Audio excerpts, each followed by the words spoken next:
My name is Meisha, and I am participating in ISEC in UMS I Speak to the World competition.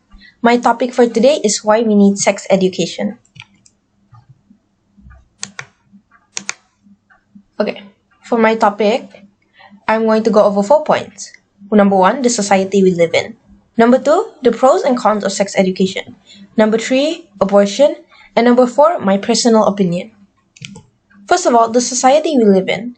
I'm pretty sure most of you can tell or realize that we live in a society that is very conservative and that is very close-minded.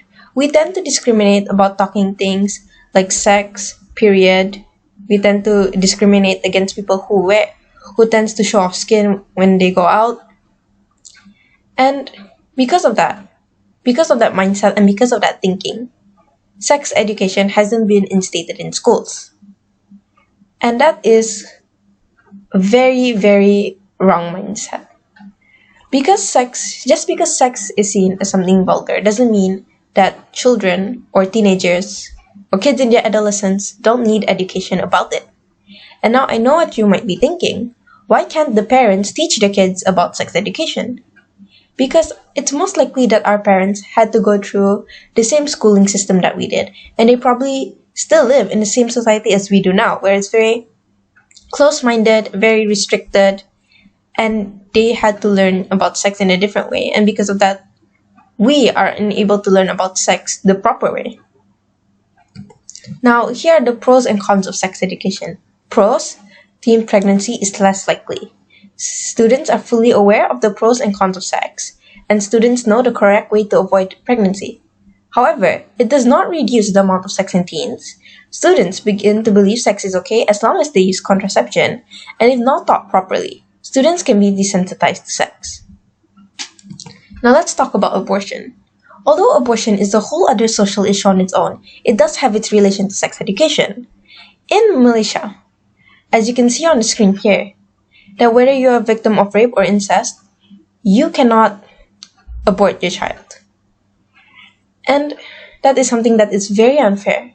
Think about it from this way. We have a country that refuses us to have sex education.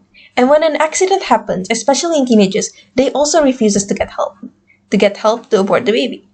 Now, I know some of you who are close-minded might be thinking, you shouldn't kill a life, but think about it.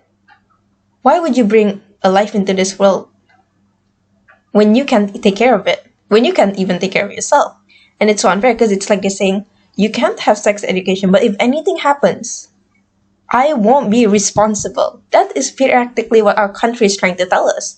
That although they won't give us sex education, they won't be responsible for any sex accidents that happen, which is just very unfair in general.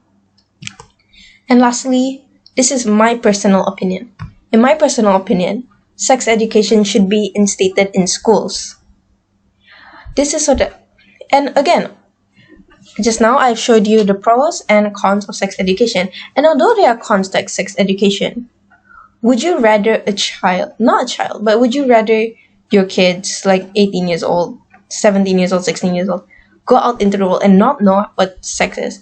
And sure, by that age, most of them know what sex is, but there's no formal education there.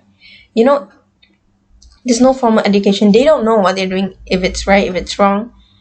And that's why it's important. And also, at the end of the day, you can never stop anyone from doing what they want to do, If they want to have sex, they're gonna have sex, And because of that, it's better to at least send them off. It's better at least for them to know what they're doing, know the pros and cons of it, than them doing something blindly. And that is all from me. Thank you.